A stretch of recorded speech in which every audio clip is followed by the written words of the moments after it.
Cinsi istəksizlikdən danışırıq. Bilirik ki, prostat vəzi ilə də bağlıdır bu. Prostat vəzinin iltihabi prosesləri, prostatit deyirlər də bildiyimə görə, cinsi istəksizliyə səbəb ola bilərmi? Həm hə, həm yox. Səbəb nədir? Yəni burada bəylərdə prostat iltihablı olanda müəyyən qədər başlayır prostat şişməyə, iltihablanmağa. Orada sərtləşməyi sağlayan sinirlərə müəyyən qədər prostat şişdiyində, iltihab olduqda orada müəyyən qədər basğı olur, yəni təzyiq olur o sinirlərə. O təzyiq altında da müəyyən qədər pasiyentlər sərtləşmə problemləri görə bilirlər. Bu bir. İkincisi isə bu prostatitlər, falanlar bəylərdə istəksizlik yaradarmı? Əslində o qədər də yox. Daha çox istəksizlik ağrı olursa pasiyentimizdə, yəni o qismdə ağrı olur, sidə gedən yanma olur, şişliyi olur, sərtliyi tam istənilən qədər əldə edə bilmirlər və bu hallar özü pasiyentə müəyyən qədər psixolojik olaraq istəksizliyi gətirib çıxarda bilir. Kişilərdə cinsi istəksizlik daha çox yaşla bağlı olur. Yəni əgər hər şey normaldır, amma yaş irəlilədikcə bildiyimə görə həm də azalırıq deyəsən. Bəli, yəni təbii ki, biz yaşımız 20 yaşların, biz artıq heç birimiz 18 yaşlar, 20 yaşlarda deyilik. Oradakı o istəyi, o arzunu da tam tuta bilmirik. Yaş artdıqca zaten bu gözləniləndir. Yəni yaş artdıqca bizim istəyimiz də müəyyən qədər azala bilir. Cinsi sıxlığımız da azala bilir. Bu əslində qocalmanın verdiyi bir fiziolojik bir hadisədir.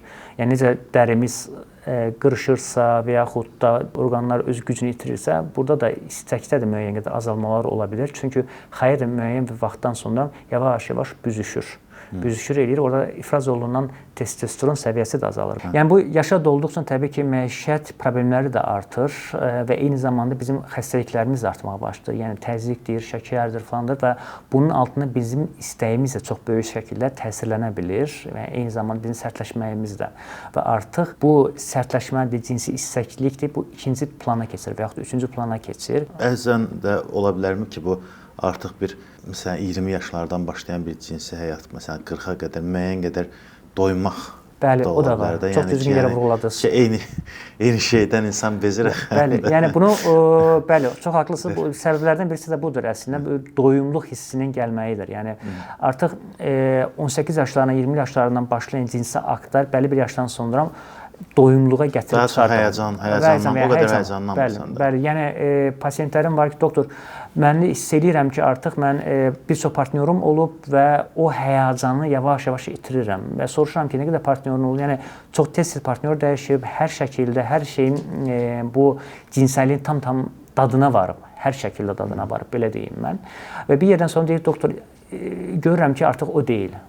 Yəni istəyirəm ki, əvvəlki həvəsimə gəlim. Yəni deyirəm ki, bu yaxud özünüzə müəyyən qədər vaxt verməlisiniz ki, müəyyən bir vaxt keçsin, amma siz artıq sürətli şəkildə doyumluğa çatmısınız. Yəni bunu belə deyim mən, sürətli qaçan sprint yarışçılar olur. Yəni 0-dan 60-a, 0-dan 100-ə çox sürətli şəkildə başlayırlar yarışa, amma təsir olsun ki, bəlli bir yaşdan sonra tez də sürətli bitirirlər. Bir var, işə yavaş-yavaş, yəni yüngül tempo, yəni uyğun şəkildə 20'li yaşlardan başlayırsınız və bir partnyorunuz olur, müəyyən cinsi sıxlığınız olur və tez-tez partnyor dəyişmirsiniz. Bunların istəkləri də, cinsi gücləri də daha uzun ömürlü olur, istəkləri daha çox, daha uzun ömürlü olur. Amma ki, hansı ki 20 yaşlarında çox sürətli şəkildə bir çox partnyorla yaşayırlar və hər şəkildə bunun hər zövqünü də varırlar. Bu şəxslərin iləri yaşlarda daha tez həvəsdən düşdüklərinin mən şahidi olmuşam.